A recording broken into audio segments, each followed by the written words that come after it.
In this video, I'm going to show you how to connect ChatGPT with Calendly step by step so you can streamline scheduling, automate workflow tasks, and make your AI assistant even more useful. If you've ever wanted ChatGPT to work more closely with your scheduling setup, this guide will walk you through the process in a simple and beginner-friendly way. And before we get into it, if this video helps you, make sure to hit that like button and subscribe for more easy software tutorials just like this.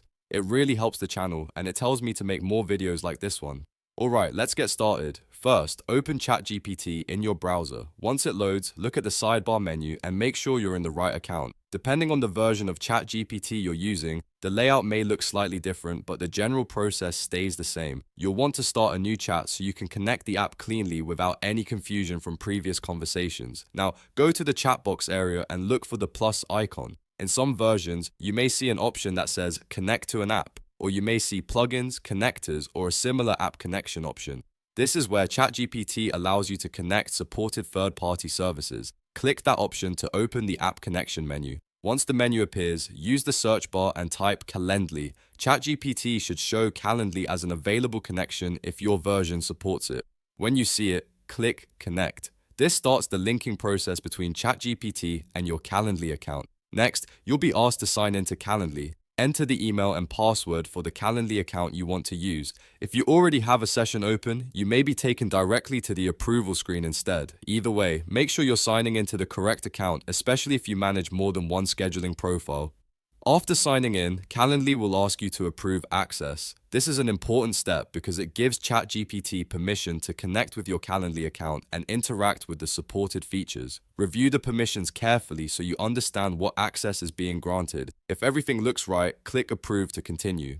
Now that the connection is approved, go back to ChatGPT and start a fresh conversation if needed. This helps confirm that Calendly is properly connected and ready to use. In some cases, you may need to refresh the page or wait a moment for the connection to appear. If you don't see it right away, don't worry. Just reload ChatGPT and check the app connection area again. At this point, your ChatGPT and Calendly accounts should be connected. That means you can begin using ChatGPT in workflows where scheduling support is needed, depending on the capabilities available in your account and plan. For example, you might use ChatGPT to help organize meeting-related tasks, draft scheduling messages, or support your workflow around booking and calendar management. A good tip here is to test the connection with a simple request. Ask ChatGPT something that relates to your Calendly workflow and see whether it recognizes the connection. If it does, then you know the setup was successful.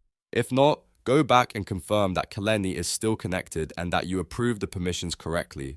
If you run into any issues, the most common fixes are simple.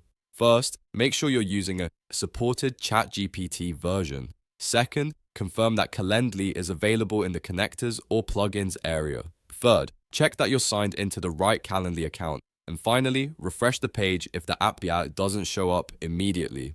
Most connection problems come from one of those steps. Once everything is working, you can start using the connection more efficiently by keeping your prompts clear and specific.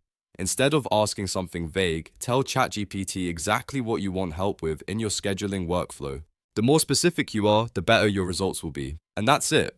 You've now connected ChatGPT with Calendly. This is a simple but powerful setup that can save time and make your workflow feel much more organized. If this tutorial helped you, please give it a like, subscribe to the channel, and turn on notifications so you don't miss the next tutorial. Thanks for watching, and I'll see you in the next one.